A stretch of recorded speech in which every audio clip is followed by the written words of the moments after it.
Hello Facebook friends, it's Sanjana from Feel Good Treatments here, bringing you D for discomfort and distraction in my A to Z of anxiety. Different background today. I'm at home because I have a lovely friend who's come to stay with me. Haven't seen her for a whole year. She's been travelling. So just at home and coming from home. So I just wanted to talk today about discomfort that can come with anxiety. And so the first thing to talk about is what can trigger your discomfort. So for some people, it can be sound or smell or seeing a scenery or a place that triggers memories, which then trigger your anxiety. Sometimes smell can trigger anxiety. Yesterday, I had an experience where I had a phone conversation with someone and the conversation was absolutely fine. But actually, the thing that was asked of me triggered an old reaction around financial anxiety. And I ended up kind of feeling quite migraine-y and tired from it. So that's an example of how hearing something, so your senses being triggered, can cause discomfort. Other things that can cause discomfort are things like memories that you haven't processed properly. So if you have something like PTSD, there are memories that are very much alive in your mind of events that have occurred to you, whether they've occurred to you directly or you've come upon them afterwards. I have a friend who's a traffic policeman, and he was one of the first policemen on site at Ladbroke Grove. And he developed PTSD because of all the horrible things that he had to deal with, all those injured people and the wreck of the train. So that contributes to discomfort. So there are many things that can contribute. Sorry, I'm just checking my notebook so I make sure I remember everything. So there are many things that can contribute. Other things that can contribute to discomfort are things like caffeine or skipping a meal. Both of those can lead to you feeling jittery and can lead to you feeling unwell. Worrying about money, as I said, can trigger you. Also things like, how are you getting on with the people around you? Is someone giving you the silent treatment, or do you feel talking about you behind your back? That's a social related anxiety, and that can evoke feelings of discomfort within you. Then you have things like personal triggers, which are the smell, sight, etc. So how does the discomfort show up in your body? Well, you could have a racing heart, you can develop headaches or migraines, like I was just saying. You can feel like you're sweating profusely. There's some of the physical triggers you can have. Emotionally, you can feel really angry, or you might even feel a bit of shame or guilt. You can feel very tearful. That's a very common reaction that you can have. So these are some of your signs that you're experiencing discomfort. So some of your work is to work out what is your trigger, what is triggering you, and how is it showing up in your life. And once you understand that, you can then start to distract yourself. Now, what's the point of distraction? Well, the point is that you want to soothe your reaction, but you don't want to ignore the problem. The problem is when you're within your reaction, when you're in the middle of being in floods of tears, or feeling really angry, or feeling out of control even, it's very difficult to know how to move forward or how to just bypass those feelings temporarily.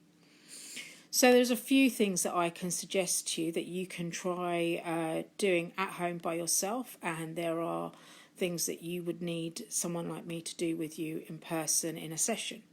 But some of the things I recommend to my existing clients are random number counting. So you cannot be in the middle of a panic or feeling super upset if mentally you start counting in random numbers. So you literally go 1, 2, 20, 3 million, 16, 550, etc., etc. And what will happen is your brain, as it focuses on the randomness of the numbers, the emotions begin to subside and you begin to feel slightly more in control.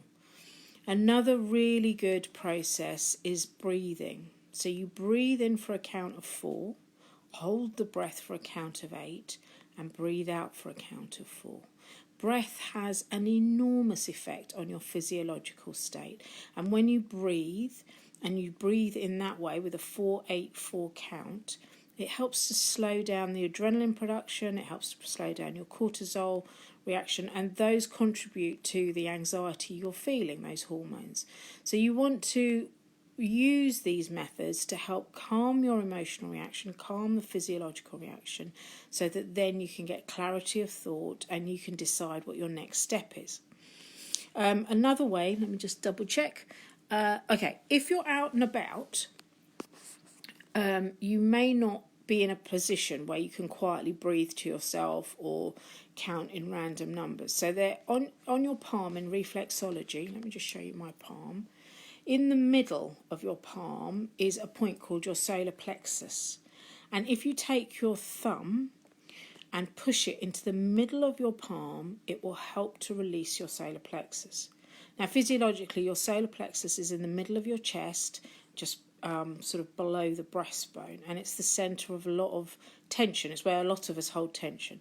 So if you press that gently, not too hard, you don't want to bruise your palm, but if you press that, it will help to release that solar plexus point, which is an acupressure point, and it will help to bring you to a sense of calm. So that's one way of distracting yourself, because you're calming your physical reactions. The second part of distraction is, and this kind of comes into what I was saying about the information you consume as well, it comes into looking at what you're consuming. So supposing you've had a period where you felt very tearful, very angry, and out of control because of a trigger. I'm going to recommend to you that once you've calmed yourself down, don't then hop back onto social media. Instead, opt for something like a comedy. I had a client phone me yesterday, feeling quite distressed, and so I recommended that they watch Hitch on Netflix. It's amusing, it's light-hearted, there's nothing very dramatic happening on it, and it's easy to watch, you know.